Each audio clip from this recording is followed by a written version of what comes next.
At the end of November, I went to Monash University in Melbourne. I sat on a careers panel with 3 other sociologists who work outside academia. The panel was part of the annual conference of the Australian Sociological Association, otherwise known as TASA. The careers panel was part of TASA's annual postgraduate day. Today's video gives a brief overview of the questions and themes that emerged from our discussion. We focused on how to translate theory into practice when working outside academia. We also talked about ethics, identity, and the importance of networking. There was some advice given as to how to set up a research consultancy. We also talked about how to market yourself and how to establish a reputation with prospective clients. Among the panel members was a sociologist working as a researcher within government. He uses social science methods to encourage leadership and organisational change within the military. Another sociologist on the panel works for a not-for-profit microfinance organisation. His group provides loans and other financial assistance to disadvantaged communities with a special focus on helping women. The other sociologist works as a senior manager for a not-for-profit organisation focused on social justice. They provide research and policy advice on social issues like unemployment and young people's transition from school to work. Then there was me. I'm a research and social media consultant. I run my own business called Social Science Insights. I provide blogging and social media services as well as training, research and analysis. Now you know a little bit about the panel, let's move on to what we actually discussed. My talk today focuses on what I think would be of interest to our Sociology at Work community. Some of the postgraduate students wanted to know how we use social theory in our everyday work. All 4 panellists had very different experiences. A couple of the applied sociologists did more straightforward research. They tended to produce research reports and articles that allowed them to draw on sociological theories more explicitly.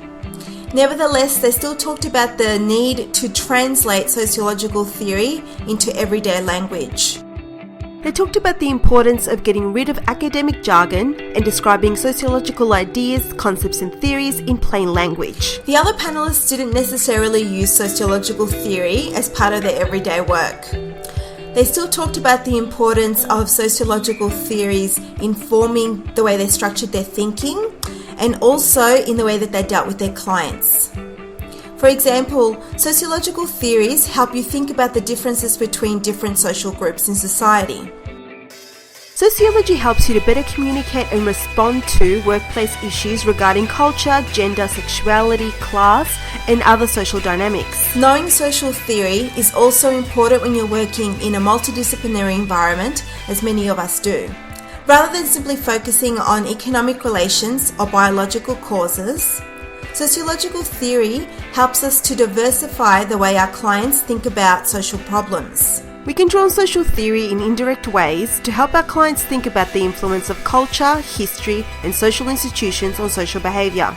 The postgraduate students also wanted to know about how to manage ethics when you're working outside academia.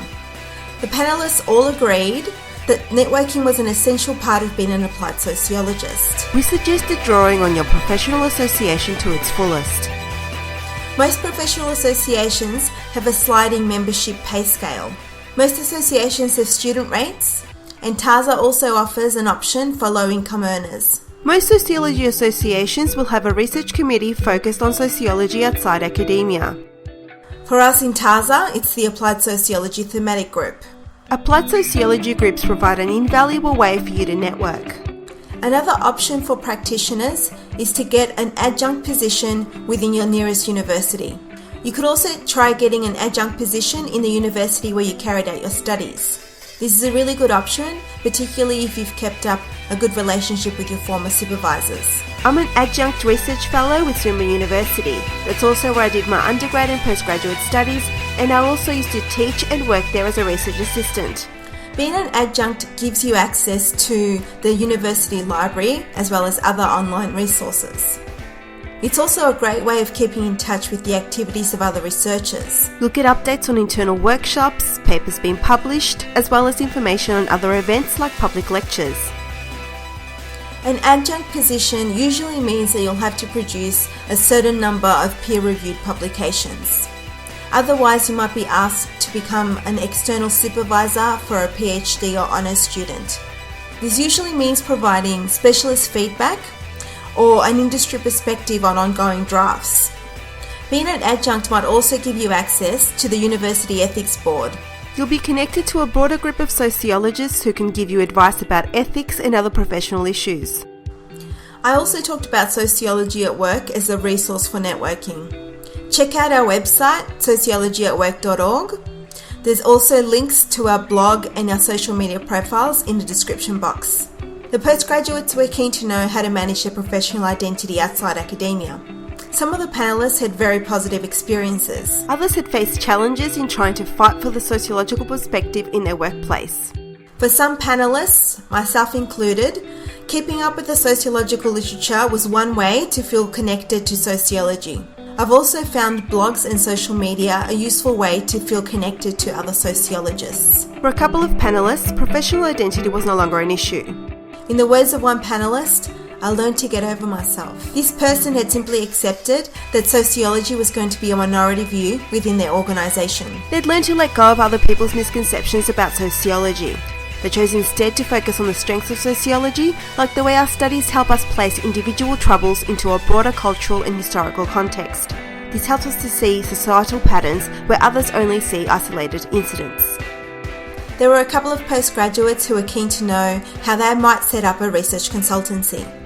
I've been clipping a lot of the articles that helped me when I was thinking about setting up my business.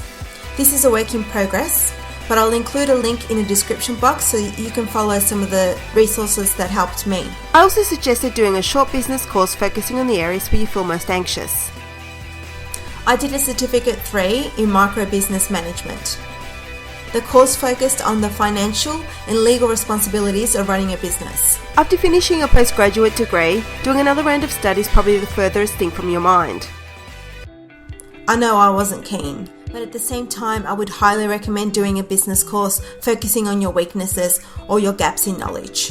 The postgraduates also asked questions about how to manage your professional reputation. I talked about the importance of establishing a connection with your clients using blogging and social media. If consultancy is something that interests you, you should try and establish a social media profile well in advance of launching a business. Write blog and social media posts that speak to the types of issues that your clients will be interested in. Remember that the public doesn't have access to most peer-reviewed articles or to other academic textbooks. If you're blogging and using social media, you make yourself more available to the public. If the public can read your work, they might be more willing to trust your expertise. Writing online is a really useful way of practicing how to become an applied sociologist. Remember to write in easy to understand language that's going to speak to your specific target audience. In most cases, this means presenting research and analysis as well as giving advice in under 500 words. You can form a connection with your future clients using social media, and you can see what interests them and what's important to their everyday lives.